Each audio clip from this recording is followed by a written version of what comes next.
Good morning class. Today our topic is the heart. Today we are going to study about the working of the human heart. First let me tell you that we have four chambers in the human heart. The upper two ones are auricles and lower two ones are ventricles. Now I am going to draw a diagram on the board. This is a line diagram. Then I will explain step by step that how the double circuit blood circulation works in our body. So let me draw this diagram. And dear student, please focus on the board.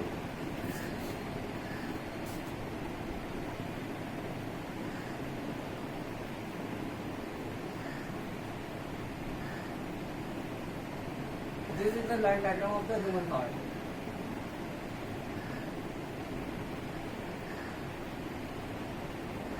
Now I had drawn the upper two chambers, which are the auricles.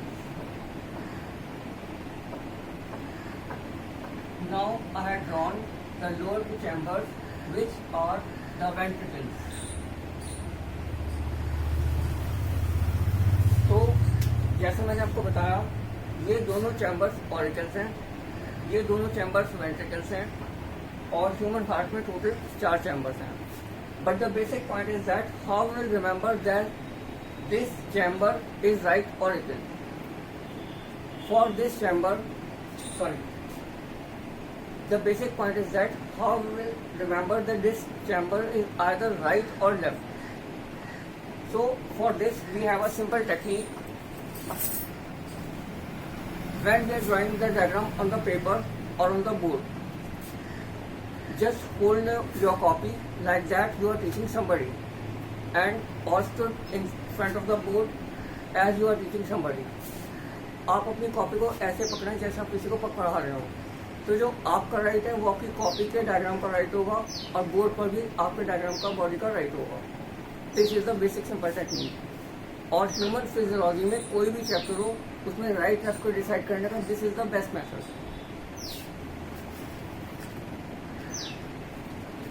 Now I am assuming that this box is lungs. We have two lungs, but for the sake of understanding in a simple way, मैंने एक ही बार एक box में lungs लिख दिया.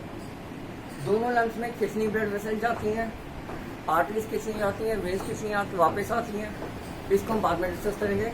अभी just simplicity के लिए हम ये अंडरस्टैंड करेंगे कि ऑक्सीजनेटेड और डीऑक्सीजनेटेड ब्लड कौन सी ब्लड वेसल से कहाँ पे कहाँ जाता है. एक सर्किट हम दिखाएंगे लंग्स के लिए, एक सर्किट हम दिखाएंगे बॉडी के लिए.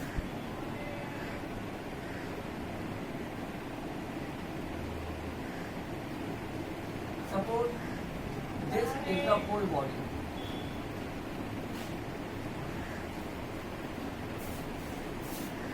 तो बच्चों अब यहाँ पर देखो, हम लंग्स से स्टार्ट करते हैं. लंग्स का काम है ऑक्सीजन को लेना, CO2 को रिलीज करना. लंग्स में डीऑक्सीनेटेड ब्लड आता है और ऑक्सीजन की वजह से वो ऑक्सीजनेटेड में कन्वर्ट हो जाता है. तो हमारा लंग्स ऑक्सीजनेटेड ब्लड को सप्लाई करेगा एक ब्लड वेसल से. कहाँ पर? लेफ्ट ऑरिकल में.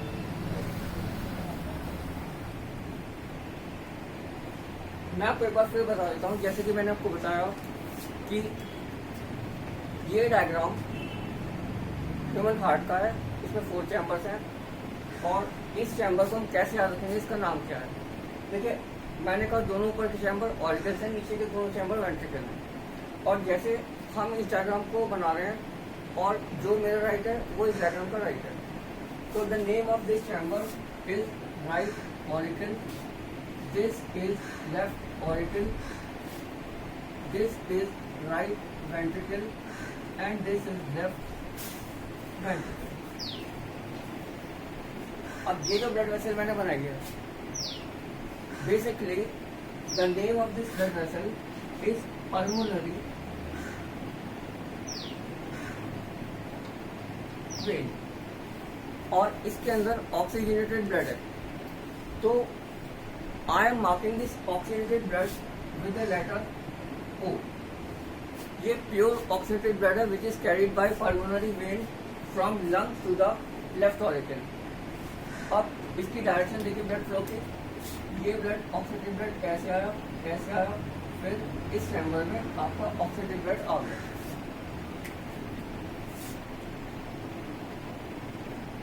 Now very important fact is that we have to understand the basic definitions of artery and vein. Any blood vessel which is carrying blood away from the heart is an artery, and any blood vessel which is bringing blood towards the heart is vein. कोई भी blood vessel जो heart से blood को दूर ले जा रही है वो एक आर्टरी है, और कोई भी ब्लड वेसल जो हार्ट की तरफ ब्लड ला रही है वो एक वेन है। अब ये ब्लड वेसल हार्ट की तरफ ब्लड ला रही है इसलिए इसका नाम वेन है, और क्योंकि ये लंग से ला रही है इसलिए इसका नाम पल्मोनरी वेन है। And exceptionally pulmonary vein is carrying oxygenated blood. Except this pulmonary vein, all the veins carry deoxygenated blood. This is a very important fact for the NEET. Now, from this chamber, left auricle, here we have a structure of wall. First let me draw it.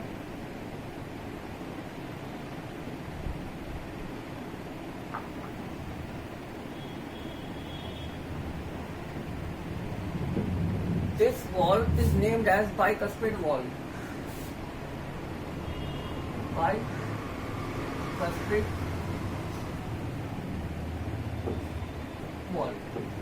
इसका एक नाम और भी है, we also call it mitral wall.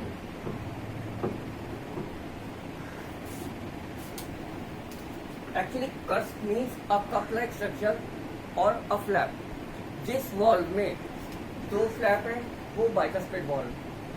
And now see, अभी तक हमारा oxidated blood left auricle में आ चुका है। अब इस बाइकस्पिड वॉल से ये ऑक्सीडेटेड ब्लड हमारा लेफ्ट वेंट्रिकल में आ गया, और मैंने इसको O से फिर से डिनोट कर दिया। अब यहाँ पर आप नोटिस कीजिएगा, मैंने रेड कलर से वो ब्लड वेसल्स बनाई है जिनमें ऑक्सीडेटेड ब्लड है। अब यहाँ पर देखिए, जो ब्लड वेसल ऑक्सीडेटेड ब्लड को पूरी बॉडी में डिस्ट्रीब्यूट करेगी उसका नाम है डॉर्सल एओर्टा। यहाँ पर ऑक्सीडेटेड ब्लड ट्रेवल कर रहा है, और इसकी जो ब्लड फ्लो की डायरेक्शन है वो ये, इसका नाम है dorsal aorta, and it is carrying oxygenated blood. Dorsal aorta is known as largest artery of the body. अब यहाँ पर मैं आपको एक बात और बता दूं, हमारी बॉडी में हर एक सेल को, टिश्यू को ऑक्सीजन और ग्लूकोज की सप्लाई चाहिए। अब ऑक्सीडेटेड ब्लड हर सेल और टिश्यू को ऑक्सीजन सप्लाई करता है, और सेल मेटाबॉलिज्म के बाद हमारे पास जो एक्सक्रीटरी वेस्ट प्रोडक्ट बचता है उसमें एक प्रोडक्ट कार्बन डाइऑक्साइड मिलता है, CO2। अब होता क्या है कि ये हमारे CO2 हमारे ब्लड में आने के बाद में ब्लड को डीऑक्सीडेट कर देता है। तो अब मैं आपके सामने ब्लू कलर से वेन्स बनाऊंगा जो आपका डीऑक्सीडेटेड ब्लड कैरी कर रहे हैं। तो हमारी बॉडी से जो डीऑक्सीडेटेड ब्लड निकला, मैंने यहाँ पर एक ब्लड वेसल बनाई जो कैरी कर रही है deoxygenated blood. And one important phenomena is that यहाँ पर मैंने दो अलग अलग ओपनिंग दिखाई।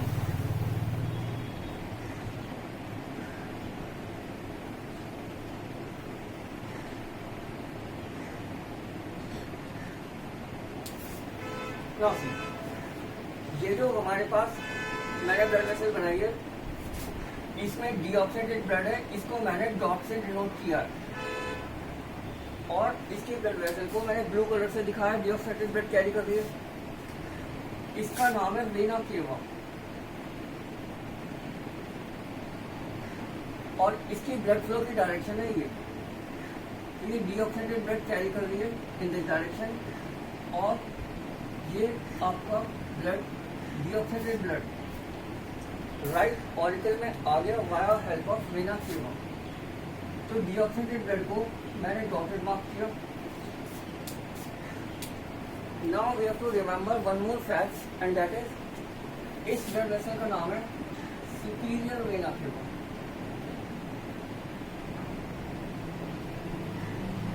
This is superior vena cava and this one is inferior vena cava.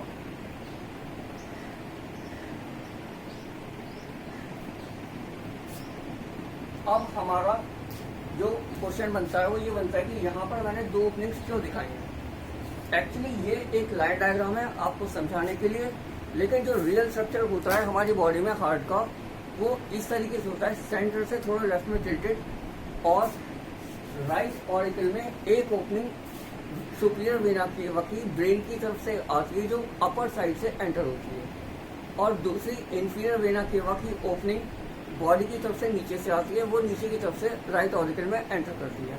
This is the reason that's why I have shown two openings in the right auricle. Now अभी मैंने बताया था यहाँ पर बाइकुस्पिड और मिट्रल वॉल्व है।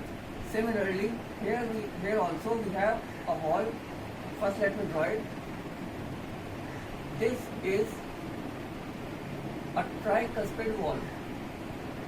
देखिए मैंने बताया था cusp means cup like structure और फ्लैप। अब यहाँ पर इस वॉल्व में 3 फ्लैप लाइक स्ट्रक्चर है, इसलिए इसका नाम है ट्राइकस्पिड वॉल्व।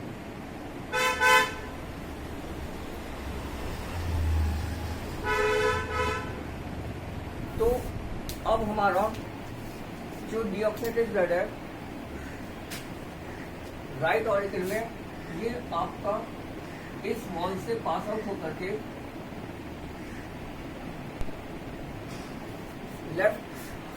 राइट वेंट्रिकल में आ गया।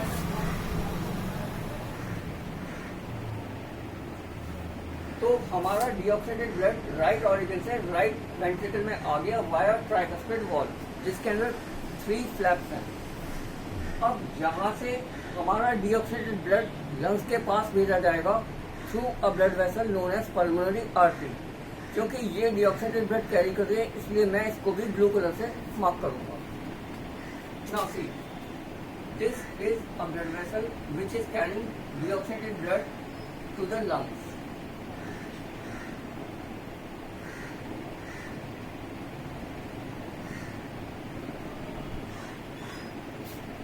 तो मैंने यहाँ पर इसमें डीऑक्सीनेटेड ब्लड के लिए डॉटेड दिखाया है इसको। अब मैं यहाँ पर इसका ब्लड फ्लो की डायरेक्शन मार्क कर रहा हूँ। तो ये ब्लड ऐसे आ रहा, उसके बाद में लंग्स के पास चला। इस ब्लड वेसल का नाम है pulmonary artery.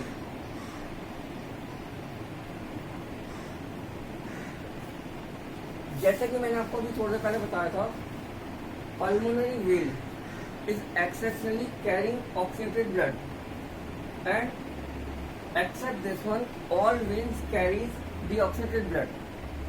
Opposite to this, pulmonary artery is carrying deoxygenated blood exceptionally, and except this pulmonary artery all the arteries carries oxygenated blood.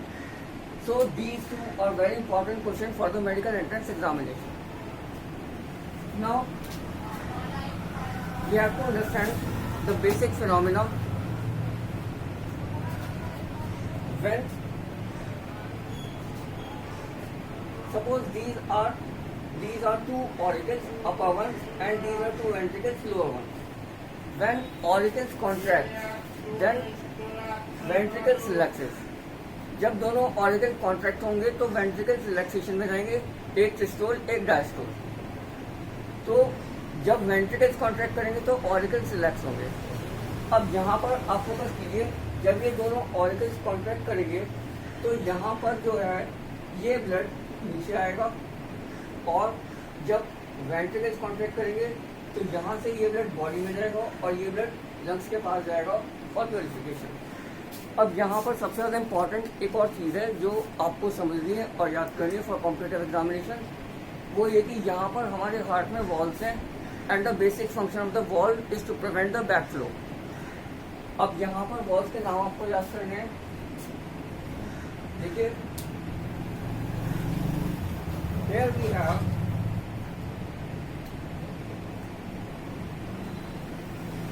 this is Evershian wall,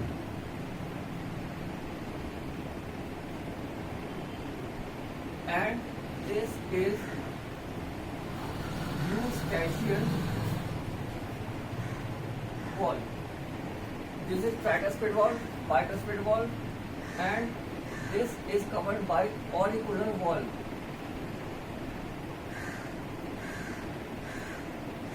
अब यहाँ पर भी हमारे पास एक वॉल यहाँ पर प्रेजेंट है, एक वॉल यहाँ पर प्रेजेंट है, और इन दोनों का एक ही नाम है। Both of these valves have same name, that is semilunar valve. These are semilunar valve. अब यहाँ पर आप ध्यान दीजिए इस बात को, जब दोनों ऑरिकल्स कॉन्ट्रैक्ट करेंगे तो ये वाला वॉल, ये वाला वॉल, ये वाला वॉल, तीनों वॉल बंद होंगे और ब्लड की डायरेक्शन वेंट्रिकल्स की तरफ होगी। और जब वेंट्रिकल्स कॉन्ट्रैक्ट करेंगे तब आपके ये दोनों वॉल बंद होंगे और ब्लड की डायरेक्शन डॉर्सल एओर्टा से बॉडी में जाएगा ब्लड, और इस चैम्बर से लंग्स में जाएगा for the purification. So lungs are the seat of respiratory gases exchange. Lungs में हमारा ब्लड डीऑक्सीजनेटेड से ऑक्सीजनेटेड होता है। So this was all about the working of human heart. Thank you very much. Have a nice day. See you soon.